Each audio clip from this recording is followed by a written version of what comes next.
जय जय श्री राधे।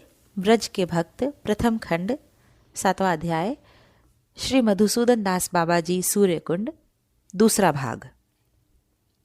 संज्ञा आने पर उसने देखा कि किसी ने उसके गले की रस्सी खोल दी है और हाथ में एक तालपत्र देकर उसे कुंड के तट पर लिटा दिया है। तालपत्र में कुछ लिखा है। इसे राधा रानी की कृपा जान वह दिन निकलते ही दौड़ा गया सिद्ध कृष्णदास बाबा के पास। उसने उन्हें सारा वृतांत कह सुनाया और तालपत्र दिखाया। कृष्णदास बाबा ने तालपत्र देख सिद्ध जय कृष्णदास बाबा के पास जाने को कहा। तब वह काम्यवन में सिद्ध जय कृष्णदास बाबा के पास गया। उन्होंने सारा वृत्तांत सुनकर कहा, तुम्हारे ऊपर राधा रानी की यथेष्ट कृपा है, पर तुम्हें जो मिला है वह भी अव्यक्त है। रागानुगा सेवा के लिए स्पष्ट निर्देश की आवश्यकता है। तुम फिर राधा कुंड जाकर प्रिया जी को पुकारो, वे अवश्य कृपा करेंगी। वह राधा कुंड जाकर आर्त भाव से राधा रानी को पुकारने लगा। भक्त की आर्तनाद कान में पहुंचते ही श्री राधा रानी ने प्रकट होकर उपदेश किया, सूर्य कुंड में जाकर भजन करो, वहीं तुम्हारी अभीष्ट रागानुगा सेवा की प्राप्ति होगी। जो मंत्र तुम्हें मिला है उसमें किसी को दीक्षित न करना, आजीवन उसे गोपन रखना। तब से वह सूर्य कुंड में रहकर भजन करने लगा। लोग उसे मधुसूदन दास बाबा कहकर पुकारने लगे। मधुसूदन दास नाम उसके गुरु ने ही उसे दिया होगा। एक दिन प्रिया जी ने मधुसूदन दास को स्वप्नादेश किया, तुम जिस घाट पर स्नान करते हो उसके निकट कंठ तक जल में एक शिला है।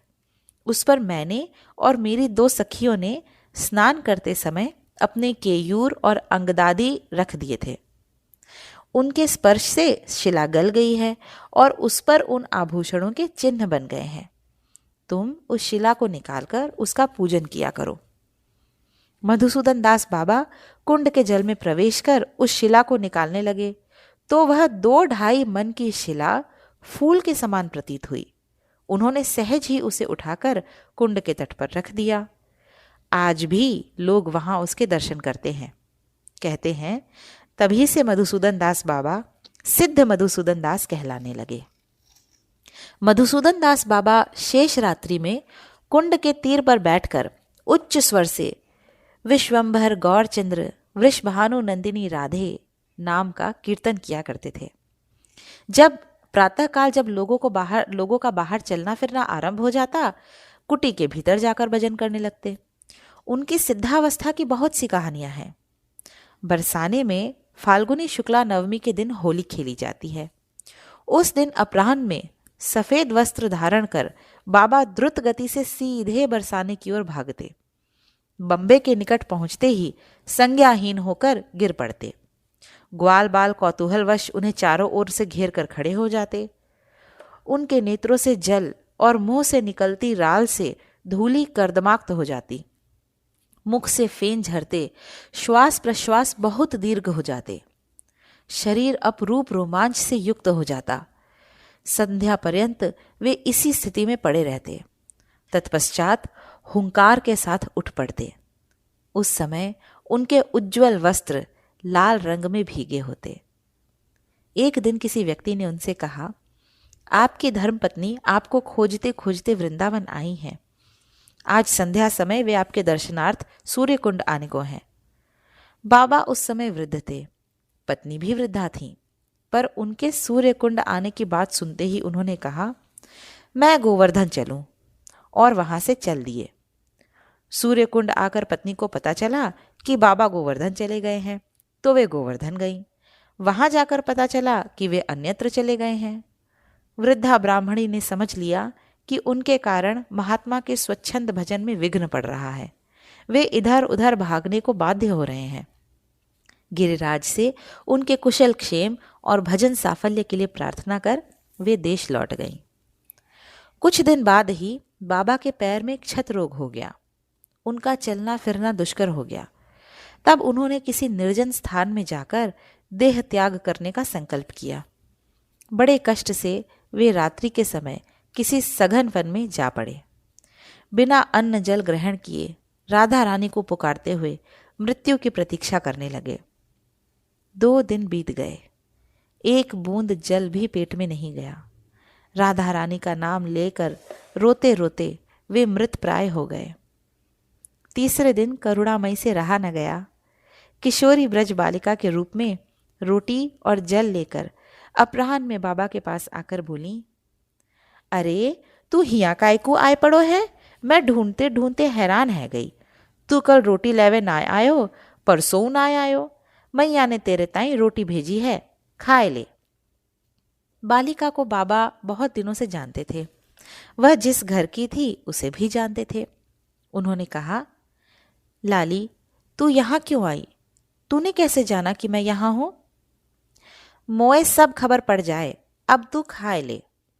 मैं नहीं खाऊंगा, ले जा। खाएगो क्यों नहीं? मैया ने कहो है सामने जमाए के आइयो। शरीर में दुख सुख तो लग्यो ही रहे है, प्राण तजेते कहाँ भजन पूरो होए है, खाए ले। बालिका के मधुर वचनों की बाबा अवहेलना न कर सके। 3 दिन के भूखे प्यासे थे। बालिका का लाया प्रसाद सब खा गए। खाकर बोले, फिर कभी मत आइयो। किशोरी उनकी ओर देखती और मृदु मंद मुस्काती चली गई। बाबा ने अनुभव किया कि उनके शरीर की ज्वाला यंत्रणा चली गई। पैर की पट्टी खोलकर देखा तो छत का भी कोई चिन्ह नहीं। उन्हें कुछ संदेह हुआ। उठकर धीरे धीरे बालिका के घर तक गए। ब्रजमाई से पूछा, तेरी लाली कहाँ है? लाली तो ससुराल में है। कब गई? 3 माह भये। बाबा ने सारा रहस्य समझ लिया। घटना के प्रकाश होने के भय से व्रजमाई से कुछ न कहा, पर उनकी भाव मुद्रा विलक्षण प्रकार की हो गई। उनके दोनों नेत्रों से गंगा यमुना बहने लगी। हा राधे करुणामयी कहकर वे दीर्घ निश्वास फेंकने लगे। गोपन रखने की चेष्टा बार बार करने पर भी घटना प्रकाश में आ गई। एक बार कार्तिक मास में बाबा ने श्रीमद् भागवत पाठ कराने की इच्छा प्रकट की। व्रजवासियों ने सहर्ष सारी व्यवस्था कर दी। रास पंचाध्यायी का पाठ होने लगा।